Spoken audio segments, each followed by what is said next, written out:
It seemed like an ordinary day, but for Jim, a USPS mail carrier, this was about to become anything but routine. He had been on his delivery route for years, moving from house to house, office to office, dropping off packages and letters. Over time, he had seen all kinds of strange things, missing pet flyers, mysterious unclaimed parcels, and even the occasional oddly shaped package. But today, something different caught his eye. As he reached for a particular package, he noticed a small note hastily stuck to the top. The handwriting was rushed, almost desperate. His heart beat a little faster as he read the message. "Please help. Urgent." Jim froze. His mind raced with questions. Was this a prank? Or was someone truly in danger? His job was simple: deliver the package and move on. But something about this note felt serious. He looked around, trying to decide what to do. He had always been a by-the-book guy, but today, something told him he couldn't just ignore this. Meanwhile, across town, a teenager named Jamal was on his usual bus ride home. He was like any other high school kid, full of dreams, eager to make something of himself. The bus was packed, every seat taken. At the next stop, the doors swung open, and a pregnant woman stepped inside. She looked exhausted, clutching a small bag, glancing around for an empty seat. Without hesitation, Jamal stood up. You can take my seat." The woman paused, looking at him with surprise, then smiled warmly. "Thank you, young man." Jamal nodded and stepped aside, unaware that this small act of kindness was about to change his life forever. As the bus approached his stop, the woman reached into her bag, pulled out a small folded note, and handed it to him. "Hold on to this," she said softly. "Read it tonight." Jamal took the note, curious but not thinking much of it, and slipped it into his pocket. At that very moment, Jim sat in his truck, staring at the package in his hands. The weight of the situation pressed down on him. Should he break the rules and act on the note's plea? Or should he do what he was supposed to and move on? Little did either of them know, their lives were about to intersect in ways they could never have imagined. And the choices they made in the next few moments would change everything. Jim sat there gripping the package, his mind racing. The note was short, but the urgency in the handwriting was unmistakable. He looked at the address on the package, an apartment complex just a few blocks away. His instincts told him something wasn't right. Should he just deliver it and walk away? Or was someone inside that apartment counting on him to do more? His years of delivering mail had made him good at reading people. He had seen lonely seniors waiting by the mailbox for a letter that never came, kids rushing to grab birthday cards from their grandparents, and even folks who got bad news in a simple white envelope. This, however, felt different. The words on the note weren't just a request, they were a cry for help. Jim started the truck and drove towards the apartment building. As he approached, he glanced around. It was an older building, a little rundown but not abandoned. The windows were closed, the curtains drawn. There was no movement. He parked at the curb, grabbed the package, and stepped out, his boots crunching against the gravel. His fingers brushed over the note again. His gut told him to be careful. Meanwhile, across town, Jamal walked home with the folded note still tucked in his pocket.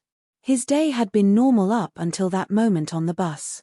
He had seen plenty of pregnant women before, but something about this woman had made him stand up without even thinking. Maybe it was the way she looked so exhausted, or maybe it was just how he was raised. Either way, he hadn't expected her to hand him anything in return. As he neared his house, he pulled the note out and turned it over in his hands. It was written on a small slip of paper, folded neatly. Curiosity tugged at him, but something told him to wait. He shoved it back into his pocket and stepped inside his home. "Hey, Ma, I'm home," he called out. His mother's voice echoed from the kitchen. "Dinner's almost ready, baby. Wash up." Jamal tossed his backpack onto the couch and made his way to the sink. The smell of something good filled the air, probably his mom's famous baked chicken. He smiled, shaking off the strange feeling that had followed him home. Back at the apartment complex, Jim stood at the door, the package in one hand, the note in the other. He knocked. No answer. He knocked again, louder this time. A few seconds passed before he heard movement inside. The door cracked open just enough for a single eye to peek out. It belonged to a woman, probably in her late 20s. She looked tired, scared, even. USPS delivery, Jim said, holding up the package.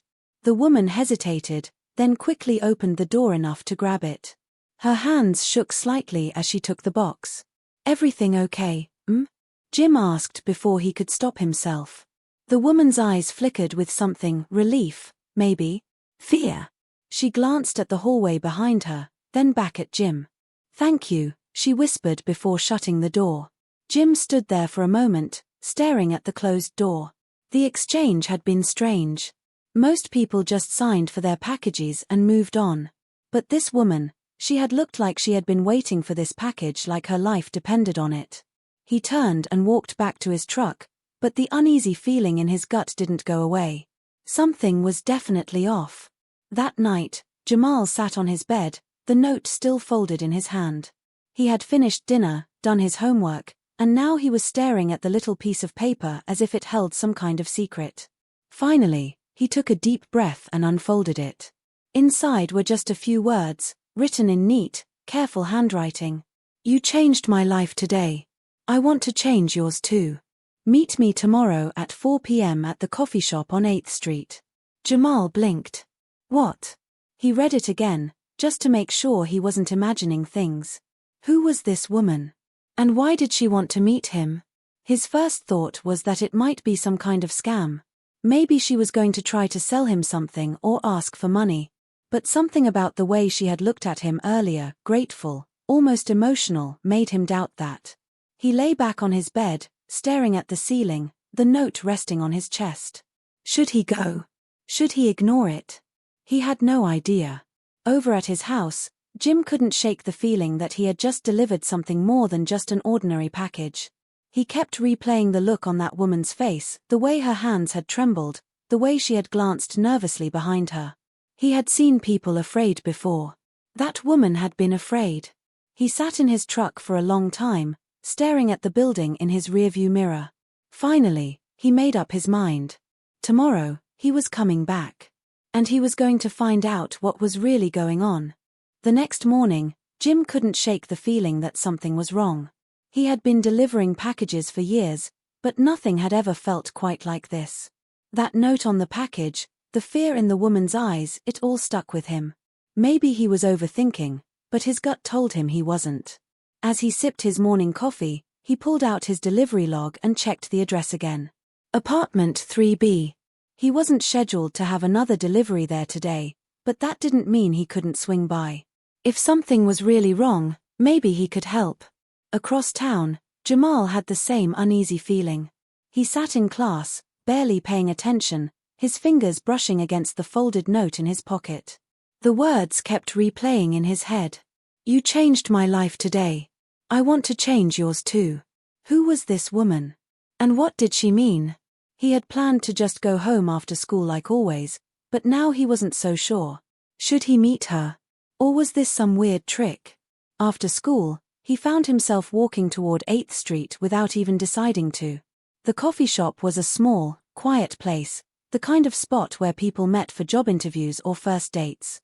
He hesitated outside, his heart pounding. Inside, she was already waiting. The same woman from the bus, now sitting at a corner table, stirring a cup of tea. When she saw him, she smiled warmly and waved him over. "Jamal, right?" she said as he sat down. He nodded cautiously. "Yeah, and you are?" She took a slow breath. "My name's Rebecca. And before I explain everything, I just want to say, thank you." "For what?" Jamal asked, confused. Rebecca set her cup down.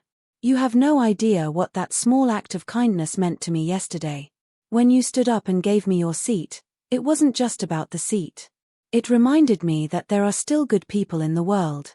Jamal shifted in his chair. "I mean, it wasn't a big deal. Anyone would have done it." She smiled sadly. "You'd be surprised. But that's not why I asked you to meet me." Jamal leaned forward, curiosity pulling him in. "Then why?" Rebecca hesitated for a moment, as if choosing her words carefully. "Because I want to help you the way you helped me." Meanwhile, Jim pulled up outside the apartment complex again, his fingers tapping against the steering wheel. He had no real reason to be here, but his instincts told him to follow through. He stepped out of his truck and made his way to the door.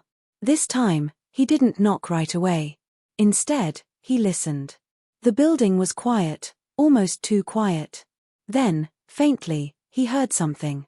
A rustling sound. A drawer opening and closing. And then, a voice. It was the woman from yesterday. He couldn't make out what she was saying, but she sounded tense. Maybe she was on the phone? Jim hesitated. He had no proof anything was wrong. He was just a mailman. But something in his gut told him to knock again. A few seconds passed before the door cracked open. The woman looked even more nervous than before. Hi, Jim said, scratching the back of his head. I know I already delivered your package yesterday, but, I just wanted to check if everything was okay. She blinked at him, her eyes darting down the hallway like she was afraid someone would see them talking. I'm fine. Thanks. Jim hesitated. He could see her hands gripping the door tightly. Are you sure? For a moment, she looked like she wanted to say something. But then, suddenly, her face changed. A forced smile appeared. Yes. I appreciate you checking, but I'm fine. Jim wasn't convinced, but he nodded anyway. All right. If you ever need anything, I'm around. She nodded quickly and shut the door. Jim stood there for a moment, staring at the door, then slowly turned back toward his truck. He didn't know what was going on in that apartment, but he knew one thing. That woman was definitely not fine. Back at the coffee shop, Jamal was still trying to process what Rebecca had just told him. You want to help me, he repeated. She nodded. I know you don't know me, and I know this might seem strange. But I saw something in you yesterday. A kind heart. And I believe in paying kindness forward. Jamal frowned. I appreciate that, but how exactly do you plan to help me? Rebecca reached into her bag and pulled out an envelope. I don't want to overwhelm you, so I'll keep it simple. Inside this envelope is an opportunity. Something that could change your life. I want you to take it and think about it. Jamal stared at the envelope, hesitant. What's in it? She smiled. A chance to do something bigger than you ever imagined. Jamal slowly reached out and took it, his heart pounding. He had no idea what was inside, but something told him that after today, his life would never be the same. And across town, Jim sat in his truck, gripping the steering wheel. He had planned to drive away. To let it go. But something in his gut told him he couldn't. Not yet. Jim took a deep breath and glanced at the apartment building one more time. He had done his job. He had delivered the package. He had checked in. That should have been the end of it. But as he started the engine, he caught a glimpse of movement in one of the second-floor windows, just a quick shadow shifting behind the curtains. The feeling in his gut tightened. Something was wrong. Instead of driving off, Jim reached for his phone. He wasn't the type to meddle, but this didn't feel like normal stress. This felt like fear. He scrolled through his contacts, debating whether he should call someone, maybe the police. But what would he say? Hi, I'm a mailman, and I have a bad feeling about a customer. They'd laugh him off the phone. No. He needed more than just a feeling. Meanwhile, across town, Jamal sat in his room, staring at the unopened envelope on his desk. He had barely touched his dinner, and his mom had noticed. You all right, baby? She had asked. Yeah, he had mumbled, but the truth was, his mind was racing. What if this was some kind of scam? What if Rebecca wasn't who she said she was? But if that was the case, why would she go through all this trouble? He had looked into her eyes. She didn't seem like the kind of person who would trick him. Finally, curiosity won. He reached for the envelope and carefully tore it open. Inside was a neatly folded letter and a check. His eyes widened as he unfolded it. $1,000. His heart pounded. This had to be a mistake. He picked up the letter and started reading. Jamal, I know this might seem strange, but I meant what I said. Your kindness changed my life. Now, I want to do the same for you. This check is just the beginning. If you're willing to meet me again, I want to offer you something more than money. I want to offer you a future. No strings attached. Just think about it. I'll be at the coffee shop again tomorrow at 4 p.m. If you don't show, I'll understand. But I hope you do. Jamal read the letter 3 times. His fingers traced over the check again. This had to be a mistake. Or maybe a test. Either way, he wasn't sure if he could walk away from it. The next morning, Jim decided he couldn't ignore his instincts anymore. He parked his truck a few streets over from the apartment complex and walked back. He wasn't sure what he was looking for, but he needed to be certain that woman was safe. As he reached the building, he saw someone standing at the entrance, a man. He was tall, dressed in dark clothes, and had a hard expression on his face. Jim stopped, watching as the man glanced around, as if checking if anyone was watching, before slipping inside. Jim's stomach dropped. Something was definitely wrong. And he wasn't leaving until he found out what. Jim's pulse quickened as he watched the man disappear into the apartment complex. Every instinct in his body screamed that this wasn't normal. He wasn't the type to get involved in other people's business, but something about this whole situation didn't sit right. He hesitated for only a moment before following, his steps careful and quiet. Inside the building, the air felt heavy. The hallway was dimly lit, the walls lined with peeling wallpaper and flickering fluorescent lights. Jim kept his distance, watching as the man made his way up the stairs. His movements were deliberate, almost calculated, like he knew exactly where he was going. Jim stayed back, pretending to check his phone as the man stopped at the door to apartment 3B. For a few seconds, there was silence. Then, instead of knocking, the man pulled something from his pocket, a key. Jim's stomach twisted. Who was this guy? A landlord? A family member? Or something worse? The door unlocked, and the man slipped inside, shutting it softly behind him. Jim stood frozen, his mind racing. He needed to know what was happening in that apartment. He had seen the fear in the woman's eyes the day before. He had felt it in the way she gripped the door. Now, some stranger had just let himself in. He moved closer, pressing his ear against the door. At first, nothing. Then, muffled voices. The woman's voice, shaky, uncertain. And the man's, a low, firm whisper. Jim couldn't make out the words, but the tone was enough. This wasn't a friendly visit. Then, suddenly, a sharp noise. A gasp. A chair scraping against the floor. Jim's breath caught in his throat. He needed to do something. But what? He couldn't just barge in. He could call the police, but what would he even say? Before he could decide, the door creaked open just a sliver. Jim quickly stepped back, pressing himself against the wall, out of sight. He held his breath as the man's voice became clearer. "You know what happens if you talk," the man muttered. Jim's hands clenched into fists. That was all he needed to hear. He didn't know what was going on in that apartment, but it was clear the woman inside was in danger. Meanwhile, across town, Jamal sat in the coffee shop, his leg bouncing nervously. He had told himself he wouldn't come. He had spent the whole night staring at the check, wondering if it was real, if Rebecca was real. But in the end, curiosity had won. Rebecca arrived exactly at 4 p.m., just like she had said. She smiled when she saw him, setting her purse down as she took a seat. "You came," she said softly. Jamal nodded, his fingers still gripping the envelope. "I need to know, why me?" Rebecca took a slow breath, folding her hands on the table. "Because I know what it's like to be underestimated. To have people assume you won't go far in life. And I know what it's like to have someone believe in you when you least expect it." Jamal frowned. "So, this is charity." "No," Rebecca said firmly. "This is an opportunity. One I never got." She reached into her purse and pulled out another envelope, sliding it across the table. Jamal hesitated before picking it up. Inside was a business card. He read the name and title printed in crisp black ink. Rebecca Sinclair. Executive Director. Future Leaders Foundation. His eyes widened. He had heard of the foundation before, a program that helped kids from tough backgrounds get into top colleges, land internships, and build careers. "I don't get it," Jamal said, shaking his head. How does giving up my seat on a bus turn into this? Rebecca smiled. Because it showed me who you are. And people like you, they deserve a chance. Jamal felt his throat tighten. He had spent his whole life being told what he couldn't do, what he wouldn't become. And now, here was this stranger, this woman, offering him something he never thought possible.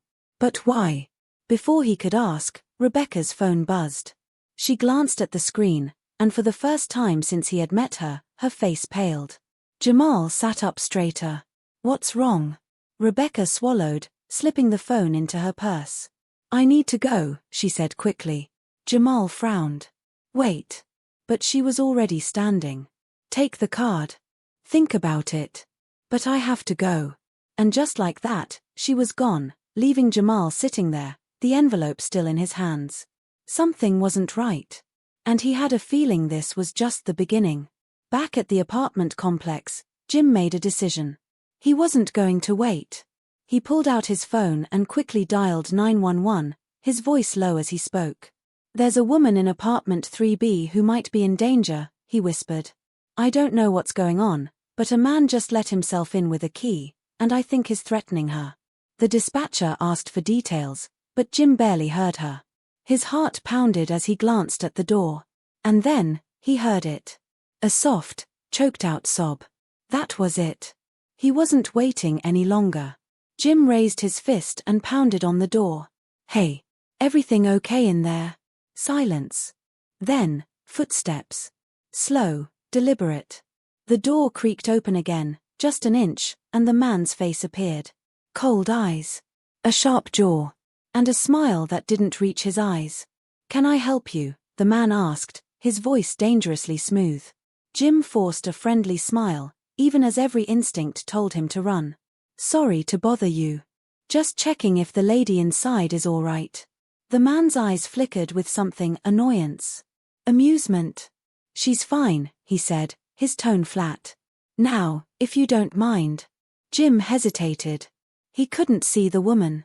Couldn't hear her. But before he could push further, the sound of sirens cut through the air. The man's expression darkened. He glanced past Jim, toward the approaching flashing lights. Jim took a slow step back. Guess we'll let the cops decide that. The man's jaw clenched. For a moment, Jim thought he might try something. But then, the sirens grew louder. And just like that, the door slammed shut. Jim let out a breath he hadn't realized he was holding. Now, all he could do was wait.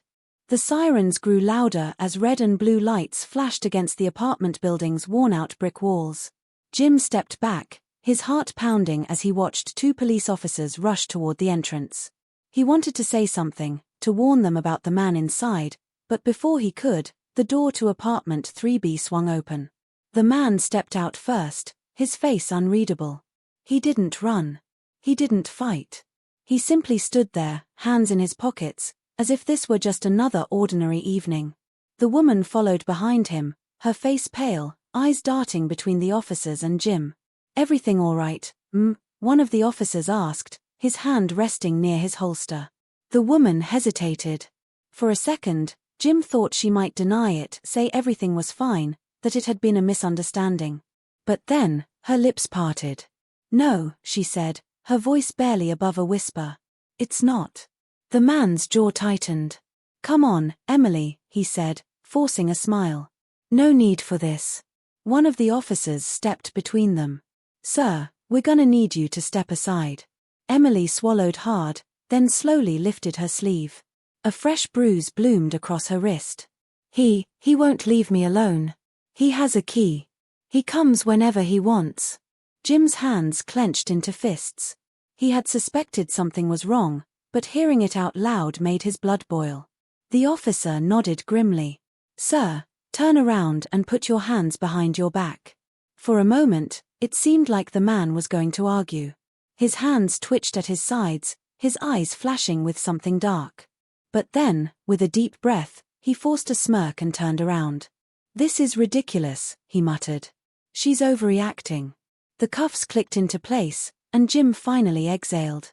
He watched as the officers led the man away, his expression unreadable. Emily stood frozen, her arms wrapped tightly around herself. Jim stepped forward. "You're safe now," he said softly. She turned to him, eyes glistening. "I don't even know your name." "Jim," he said simply. "Just a mailman." Emily gave a shaky laugh. "Not just a mailman. You saved me."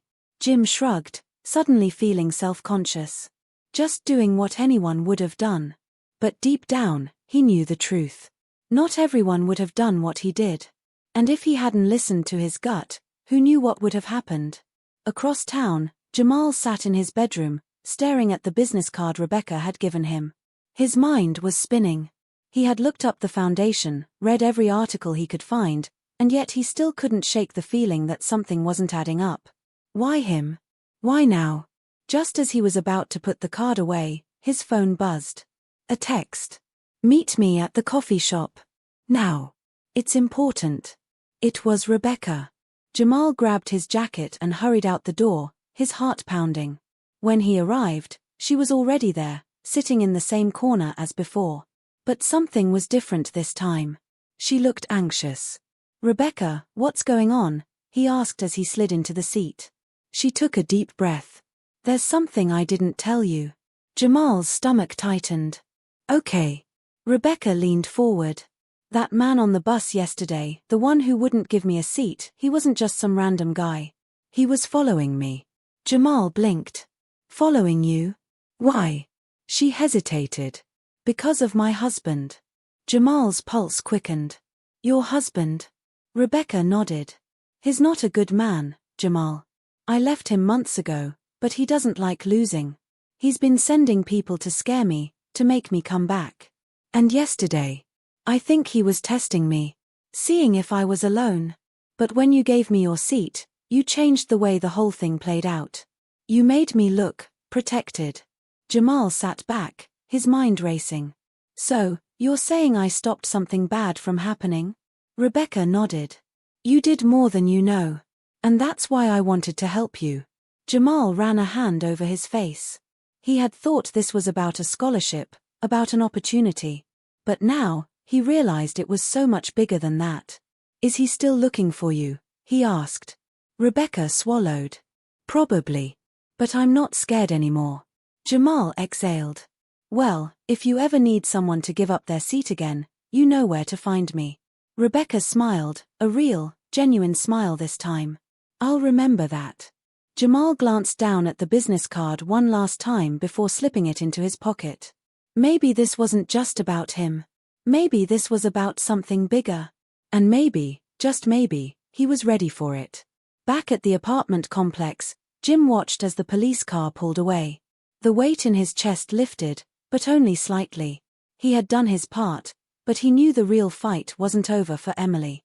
She turned to him, wiping her eyes. "I don't know what happens next." Jim offered a small smile. "One step at a time." Emily nodded, and for the first time in a long time, she felt something close to hope. Jim turned to leave, but before he could, Emily called after him. "Jim." He glanced back. She smiled. "Thank you." Jim tipped his cap. "Anytime." As he walked back to his truck, he knew one thing for certain. Some deliveries were more important than others. As Jim drove away from the apartment complex, he couldn't help but feel a strange sense of peace settle over him. He had done what he could. Maybe he was just a mailman, but today, he had been something more. He had trusted his instincts, and because of that, Emily was finally free from the fear that had been weighing her down. He glanced in the rearview mirror, watching as the building faded into the distance. Some part of him knew he might never see her again, but that was okay. Not every good deed needed a reward. The streets stretched ahead of him, the familiar routine of deliveries waiting to be finished. But Jim felt different now. His job had always been about packages, about getting things from one place to another. But today, he had delivered something far more important: hope. He thought about all the faces he passed by every day, people who might be fighting silent battles, struggling with things no one else could see. And he realized that sometimes, the smallest actions, checking in, listening, stepping in when it mattered, could change everything. At that same moment, across town, Jamal walked home with his hands in his pockets, the business card still nestled between his fingers. He had never expected something as simple as giving up his seat to turn into this. He had never thought a single moment of kindness could ripple outward and affect someone's life so deeply. And yet, here he was, standing at a crossroads. Rebecca had offered him an opportunity, one that could open doors he never imagined. But more than that, she had shown him that his choices mattered. That doing the right thing, even when no one was watching, could change more than just one life. As he stepped onto his porch, he unfolded the note she had given him, reading it one last time. "You changed my life today. I want to change yours too." He smiled to himself. Maybe he didn't know exactly where this road would lead, but for the first time in a long time, he felt like he was walking toward something bigger than himself. The next day, Jim went about his deliveries as usual. But something had shifted. He paid closer attention to the people he saw, offering a kind word where he could, taking an extra moment to notice things he might have overlooked before. He knew he couldn't fix everything, but that didn't mean he couldn't try. At the same time, Jamal sat in front of his computer, staring at an email draft. The scholarship application Rebecca had told him about was due in a week. He hesitated for a moment, then took a deep breath and started typing. He didn't know what the future held, but he knew one thing: he wouldn't let fear stop him. Meanwhile, Rebecca sat by the window of the coffee shop, watching the city move around her. For the first time in a long time, she felt safe. Jamal had given her more than just a seat on a crowded bus. He had reminded her that there were still good people in the world, that kindness wasn't lost. And Emily, standing in her now empty apartment, packed the last of her things into a small suitcase. She was leaving. Not because she was running away, but because she was finally free to start over. She didn't know where she was going yet, but she knew she wasn't afraid anymore. Life kept moving, as it always did. But for the people caught in this story, things would never quite be the same. They had all been part of something bigger, something unexpected. And in the end, it all came down to one simple truth: small acts of kindness could change the course of someone's life in ways they never imagined. Jim never got another package for apartment 3B. Jamal never saw Rebecca on the bus again. And Emily never returned to the place that had once held her captive. But they all carried something with them. A lesson. A reminder. That in a world where people often looked the other way, sometimes, stopping to care made all the difference.